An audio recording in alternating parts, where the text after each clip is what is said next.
Thank you, Kimberly. I'll go ahead and start my presentation. I'm Bonnie LeBlanc, Director of Enterprise Solutions in the University Technology Office. And my co-host today is Sandy Johnson. I am Sandy Johnson with the University Technology Office. I'm a special advisor for the Strategic Finance Business Organization. Good morning, everyone. Glad you're here. I just want to make sure we're seeing the correct screen there for the presentation. So thanks for coming to the session today. Did you all enjoy that video you saw earlier? Yay, Girls Who Code. They actually got their own commercial. Like, that was fantastic. So we're going to get a quick overview of getting to know UTO. We'll talk about Girls Who Code. We want to share a couple of project highlights. And then we actually have a couple facilitators who are going to tell us about what it's like to be part of the program. And then we have some Q&A. We're going to also add into the chat a couple of links to some Google Docs that you can either post questions to or bright ideas that you're having throughout this conversation. So let's go ahead and get started here. So getting to know UTO. Those of you who aren't members of the UTO, this was really where some of this idea got started from, is how UTO actually embraces and catalyzes the vision and the work of the new American University.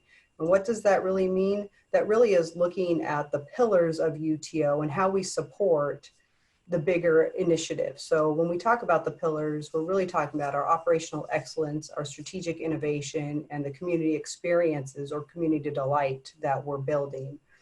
So these themes help us think through everything we do, from product development to service delivery to governance and even into our storytelling. So one of the initiatives that came early on when Lev came on board was, how do we give back to the community? How do we start to build that kind of community feel? So the initiative started, and it was, what does a community giving activity inside of an IT organization actually look like?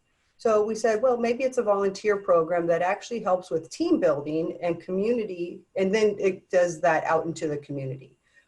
Does that help us build stronger teams inside UTO? Do we improve our partnerships with different groups? And where will we actually have meaningful impacts by doing this kind of initiative?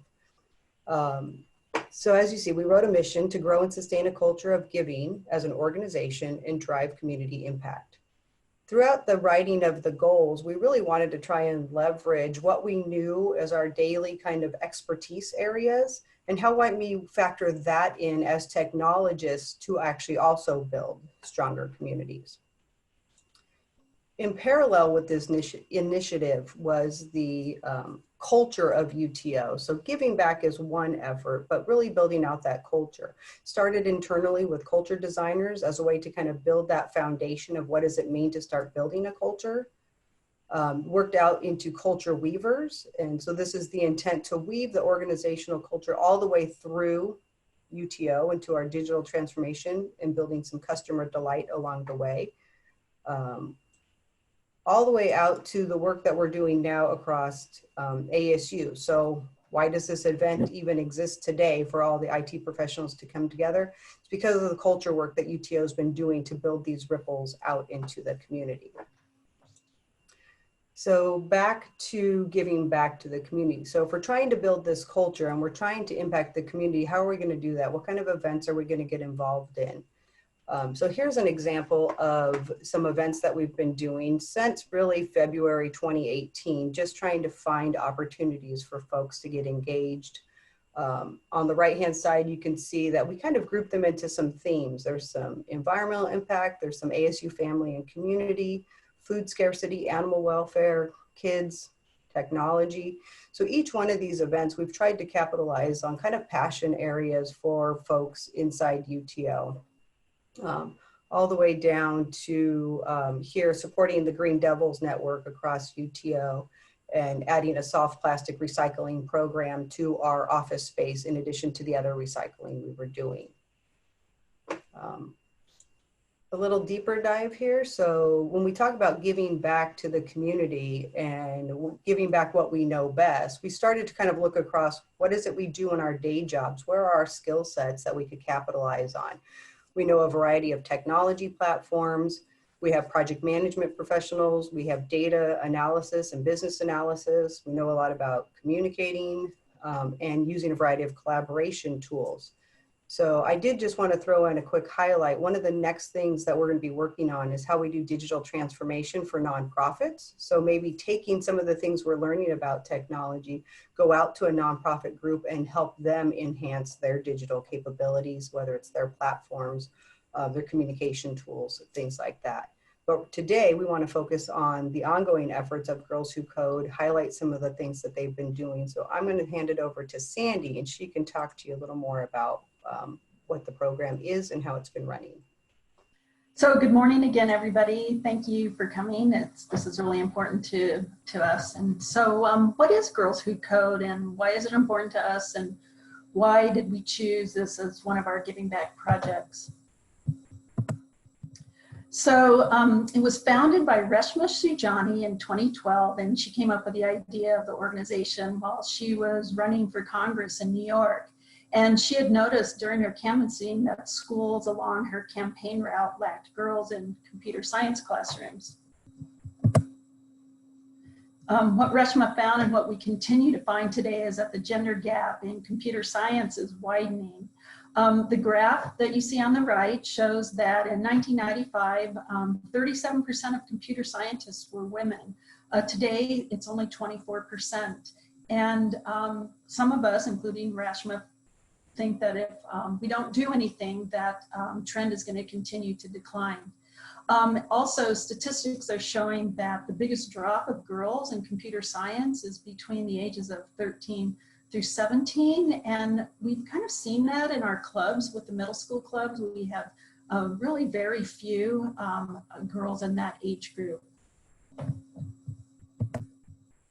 So the Girls Who Code was designed as a nonprofit organization aiming to support and increase the number of women in computer science. And this organization works towards closing that gender employment difference in technology and change the image of what a programmer looks like today. So we do that. One way we can do that is to build the world's largest pipeline of future female engineers. And today, over 300,000 girls have participated in this program, including our girls in our clubs. And many now are continuing as Girls Who Code alumni. So that's kind of exciting, really good news. And how did the UTO get involved? We have kind of a cool story. It was definitely a journey. I think Bonnie will agree to that. It wasn't a piece of cake at first, but it was well worth all the effort and the work it took to get it off the ground.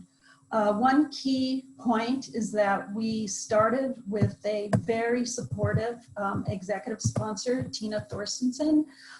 She not only sponsors our giving back efforts that Bonnie explained earlier, she planted the Girls Who Code seed in Bonnie and I, and we investigated, and we thought it was just a pretty good program to try out, and we went for it.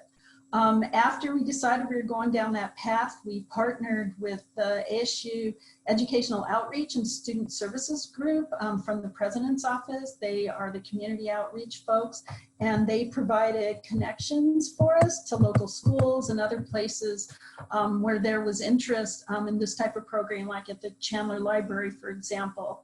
And so Bonnie and I continue to work with this team, and we keep them updated. We have meetings periodically, and they suggest things that they think that we might be interested in, vice versa. So it's a good connection.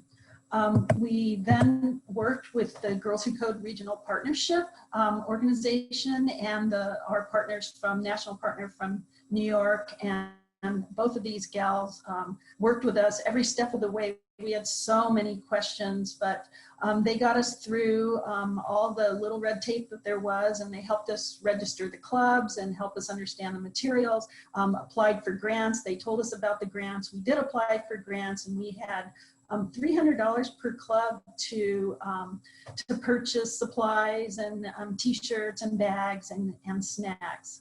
They also helped us recruit the students and provided materials for that.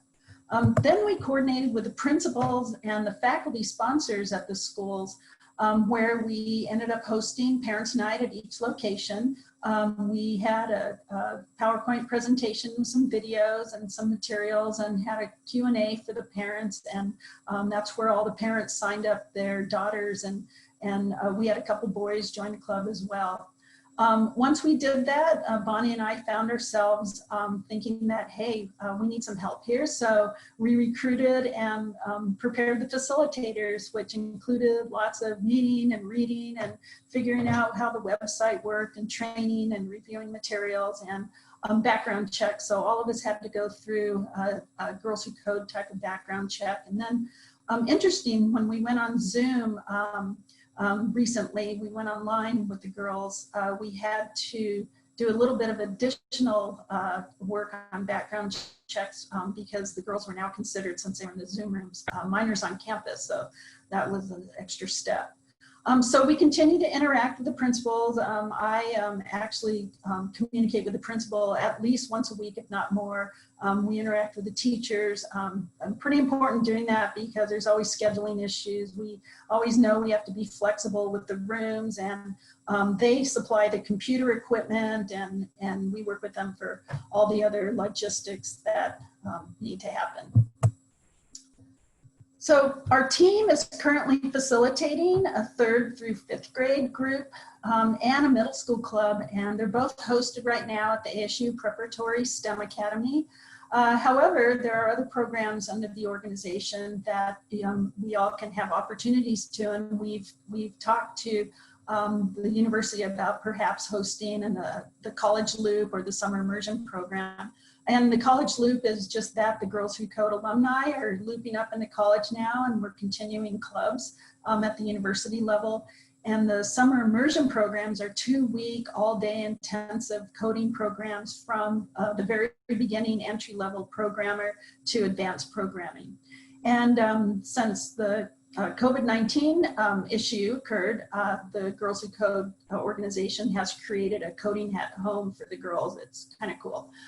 We didn't take that on. We were already kind of in our own cadence with what we were doing. So we didn't do that, but we might do that in the future, depending on how the rest of the year goes. The organization provides way more than you need to manage the clubs. It's pretty cool, and you can be as creative as you can, and they include things like a pretty amazing facilitator toolkit with many resources. We've got webinars to teach you how to get started, to teach you how to get your money back when you're buying snacks, etc. They provide in-depth curriculum, and it's all customizable depending on the length of your club. When we first started, it took us so long to get started that our first club was only like 8 weeks, so we were able to customize the material into 8 weeks and actually have the girls pull off some really great projects within that 8-week period. They've got marketing tools and stories and all sorts of things in there. And we also decided to add our own tools, and so even before we went online, we had a couple Zoom sessions with UTO staff in Tempe who helped us out when one of the coders was so advanced towards the end that it was a little over our head, so we were able to connect back with the UTO staff, and that was really awesome. So in the clubs, we focus on 3 main ideas: bravery rather than perfection, sisterhood, although the girls, I don't know if it's an Arizona or an East Coast thing, but sisterhood, the kids haven't heard of that before. So we call it collaboration, lifting each other up, helping each other out, and then we code. We talk about women in technology and what it's like to be a woman working in the field. We have guest speakers. We have lots of material to read, lots of material to help us learn to code. We also provide our own materials, like I said. These enhance the program, such as Kelly brought in some storyboard templates for the girls so they could jot their ideas down before they started working on their projects. We provided some games and activities just to help reinforce, for example, the concept of variables. And our club meetings are once a week and last about an hour and 15 minutes, sometimes a little more we go over, but it's never enough time. But after a day at school, it works out for the girls. We do the clubs at Poly on Thursday afternoon starting at 3:30, so they've already been at school all day. And a typical day in club is we start in circle, sort of a circle you can see in that photo.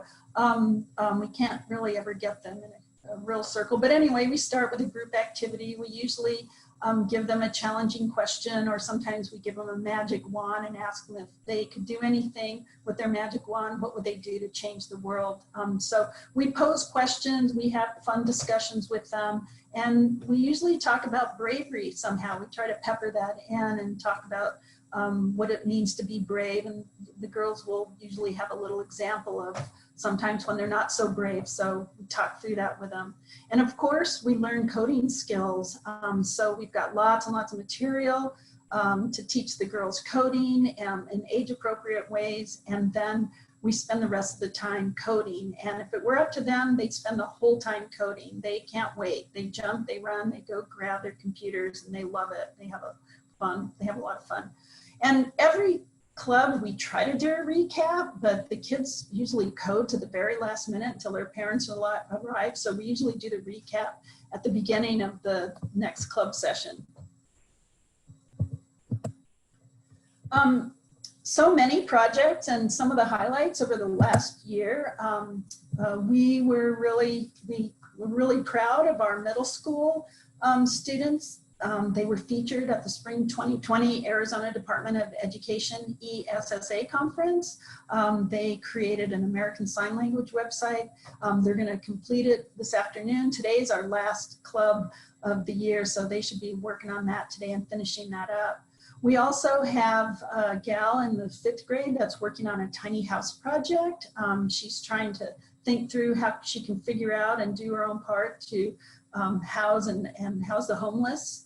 We have a gal working on made a decision project where she took her dad on a journey, and depending on how he answered different questions, he would go in different directions until they ended up on what they were going to do over a weekend. It was super cute. We have girls doing video games, adventures with avatars, race cars, just a lot of fun stuff, shooting vegetables. One group hated to eat vegetables, so they decided to make a video game that shot all the vegetables out of the sky. It was pretty funny. Another gal worked on a fashion design and did a whole fashion show using Scratch. It was pretty amazing.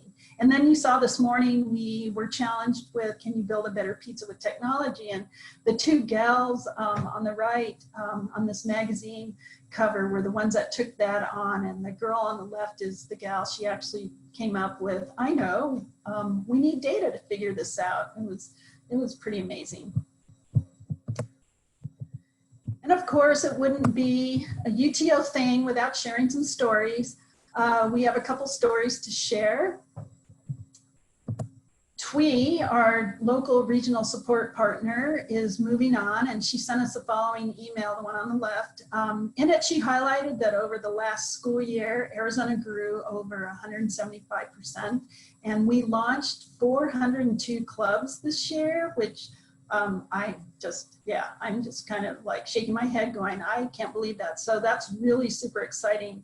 And then Lev posted in LinkedIn after a story we did on the Online Remote Resilience magazine. That posting was widely read and commented, so we were really proud that he did that for us.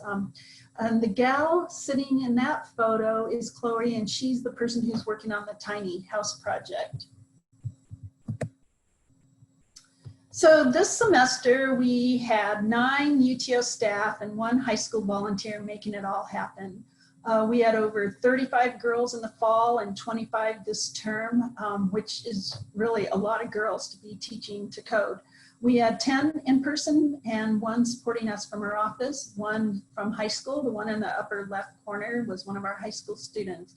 And this team was absolutely amazing to work with. I am so proud to be on this team. We had a lot of fun, and the girls they gleaned so much from our team. Several of our folks are here today. I don't know if they want to shout out. I want to introduce you to Barb Trainer. If it's okay if she gets off her mic, and Lisa King, 2 of our current facilitators and team members. Do you guys want to say hi? Are you able to? Hello. Oh, cool. Barb, are you here? I'm here, yes. All right. Well, Barb is working with the younger girls this year, and she's also the photographer of the team. She took all the photos that you see in this slide deck and all the photos that you saw in the video. So we are really pleased to have her working with us on that. And Lisa, who has worked with both of the younger girls and the middle school team last year, she brings a wealth of project management to the clubs, and she really pulls it all together for us, both amazing women. And again, the girls have learned so much from them. It's just a great team that we have. Barb, did you want to share a quick story about your experience in the club? Yeah, sure. You know, for me, I was attracted to this just because it felt like a next step. I've done Big Brothers Big Sisters, coached soccer, Girl Scouts, all of those things, and I also experienced the low numbers in school with technology, school and even employment, especially in my early years. And so I liked the idea of this opportunity to try and make technology a normal for these girls. With the younger girls, though, you know, I'm not going to lie, we did have our challenges because we have some girls that are like all in and totally serious about their projects and all they want to do is code. And we have other girls that are there for the snacks. So, you know, I think one of our biggest challenges was finding the right things to teach them and the right amount of things to teach them that wouldn't get some girls bored and some girls lost. So achieving that balance was probably our biggest challenge, but it was super rewarding in working with these girls and seeing what they produced and how excited they got and the confidence that they built during this session we worked with them. Thank you, Barb. And Lisa, did you want to share a short story with the group? Sure. I'm Lisa King, for those of you who don't know me, and I'm a business analyst with the University Technology Office. Last year I made a comment about code.org, which is another organization that addresses the gender gap with girls in IT fields. I had heard a talk by the man that started that. And when I did that, Sandy was like, oh, hey, we're starting a Girls Who Code, come join us. So she invited me to join on the launch of the Girls Who Code. And I joined the club at Poly Prep. At the time we had a club also at Kyrene last year. This year I think it's just at Poly Prep. Initially I had a couple reservations with the name. I'm not fond of gender bias in any form. And also I'm not a developer, so I thought, you know, what value can I offer? As it turned out, I had a group of 7th graders, and I had, for the most part, I had 3 girls, and for the whole time I had 1 boy. So those, and then what I was helping them with was actually part of the curriculum walks you through what you need to do to get to the point where you code, which is what I do for a living. So I was helping them discuss what problem to solve, brainstorming solutions, storyboarding, negotiating the minimal viable product from their very aspirational game they wanted to create so that we could deliver something at the end of the semester. So most of what I did was actually BA work. So it turned out, you know, to work out quite well, so I'm still here. it is all about, it's about teamwork and creativity and resilience and problem solving and bravery in envisioning your purpose about what you're going to do, what you're going to be, as much as it is about coding. The coding is fun. You saw in the video, the younger girls use Scratch, which is an absolute hoot to use. They love the sound effects that they can do with it. The older group tends to gravitate more towards the HTML and the Java, and they have instructions on how to do that with those students as well online as part of their curriculum. So if you don't know it, you also have the ability to learn it through the curriculum that is provided by Girls Who Code. Although I would like to recruit more coders into our group, it's handy.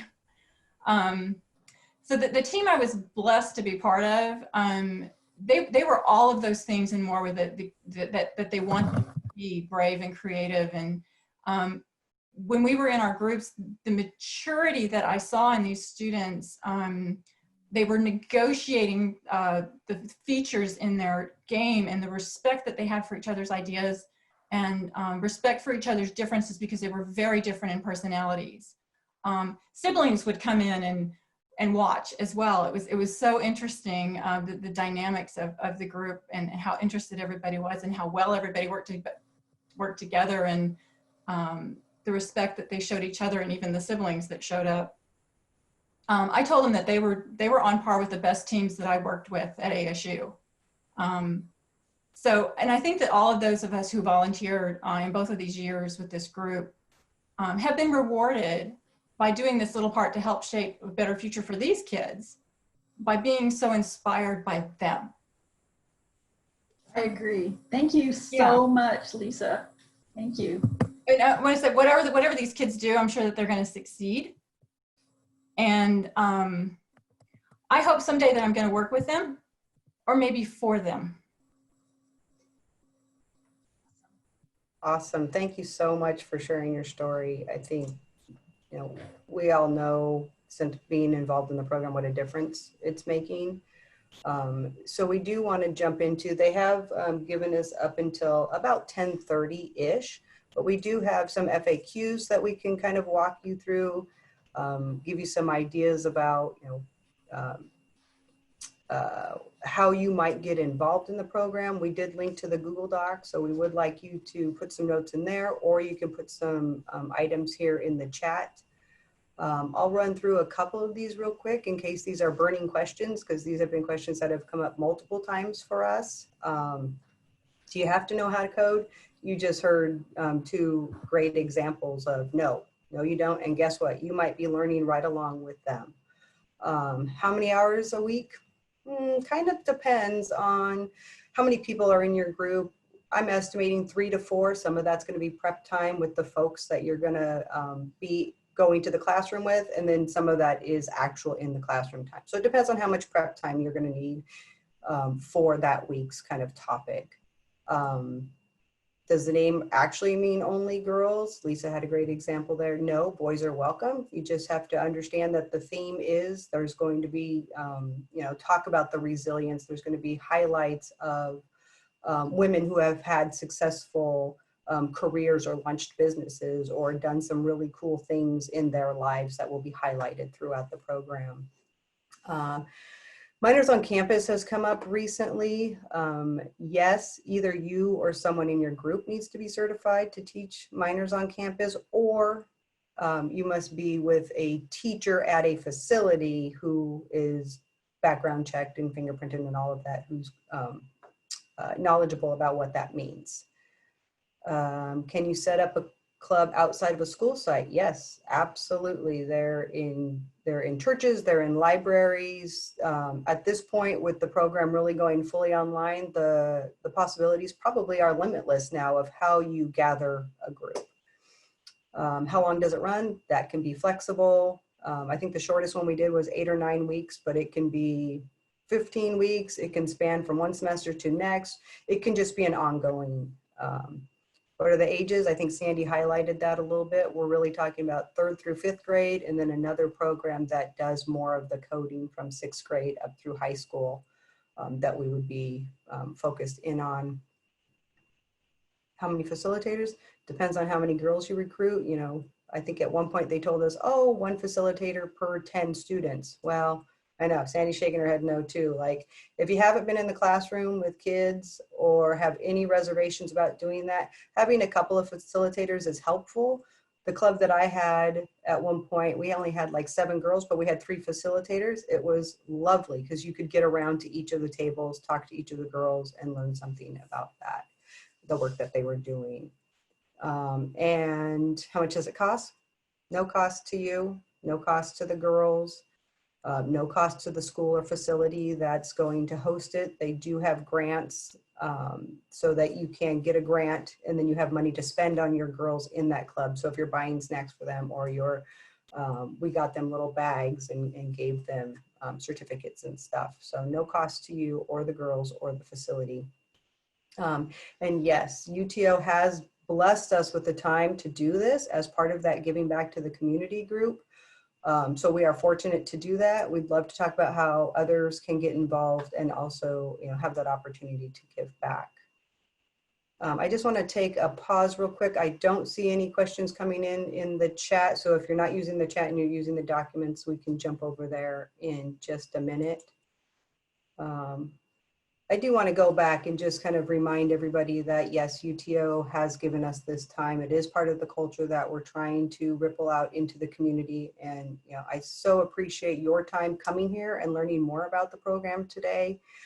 If you do want to get involved or you have ideas of ways to get other people involved or expand this into your departments, please reach out to us. Sandy and I are open to all kinds of ideas and finding ways to keep this going. I think with that, we can switch over to our questions doc. And we do want to give a great big shout out to everybody who's really made this possible for us. So not only all of our facilitators in the program daily, support we get from our UTO staff. Shout out to Kimberly. Thank you for helping us get this all together today. ASU Preparatory Academy, they're fantastic hosts. Their principal out there is highly engaged with us. And of course, our CIO, Lev, for expanding this opportunity to us. If anybody wants to go off mic and ask a question, or we'll jump over to the document here and see what questions or big ideas. So one thing you will be asked is, at the end of today, when you go back to the bigger session, you will be broken out. And if you have a big idea that came out of something that you learned about or heard here, we're just asking that you carry that forward. So if you've been to a past event, you were given note cards at the end and you put an idea down on that and they kind of got circulated and scored. This time you're going to just take your idea forward to that final breakout group to see what kind of gets traction and what gets moved ahead.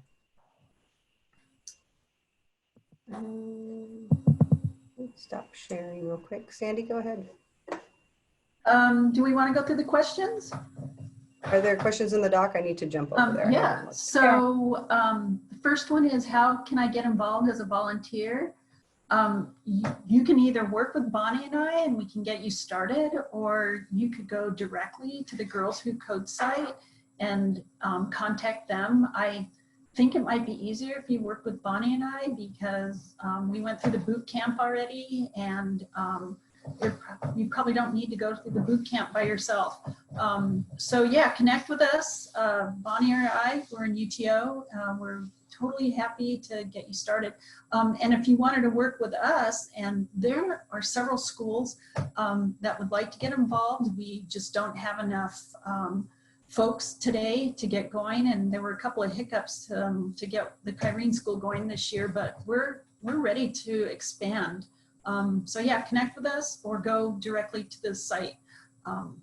And then, Kimberly, do you want to read some of the questions? Let's see.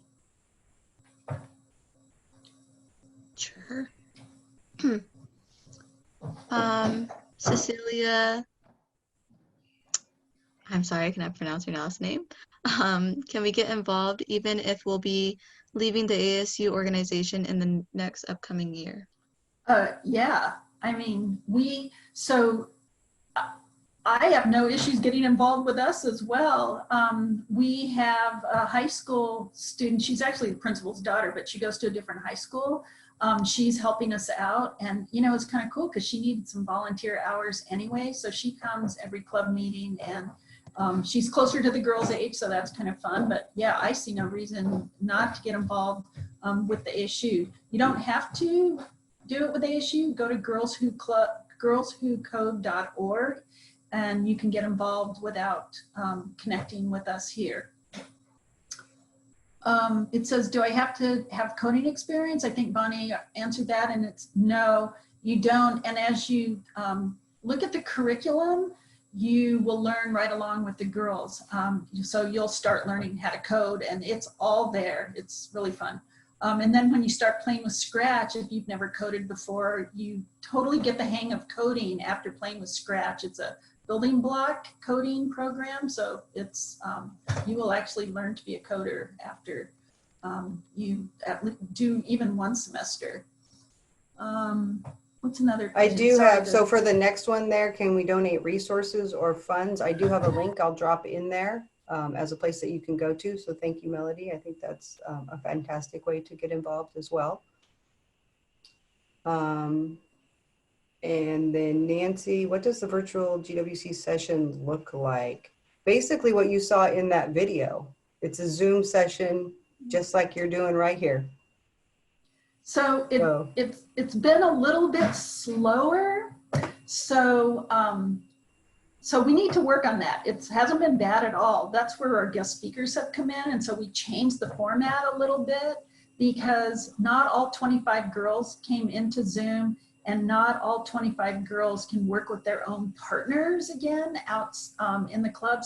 So at first we thought, oh, this is great. We can go into breakout sessions and each facilitator can take the girls into a breakout session. Then we found that each breakout session had to have somebody that went through the Minors on Campus program. So that kind of put a little hiccup on that. But what we do is we organize as a group. Lisa's got us on some cool stuff where we do a stand-up every time where we have the girls tell us what they've done since the last time they've coded, what they plan on doing today at the club, and if they need any help. So and then we'll have some activity, and then we code away. And mostly what we've been doing towards the end is just chit-chatting with each other and talking about how school's going, how being online's going, and just kind of doing those sisterhood type of things. So slightly different.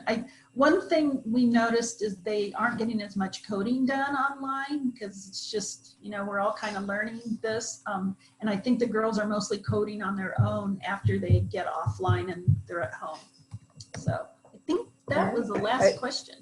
Yep, and we're pretty much out of time. So I want to thank you all for joining us. Please reach out if you want to know more or get involved or have ideas that you want to share with us.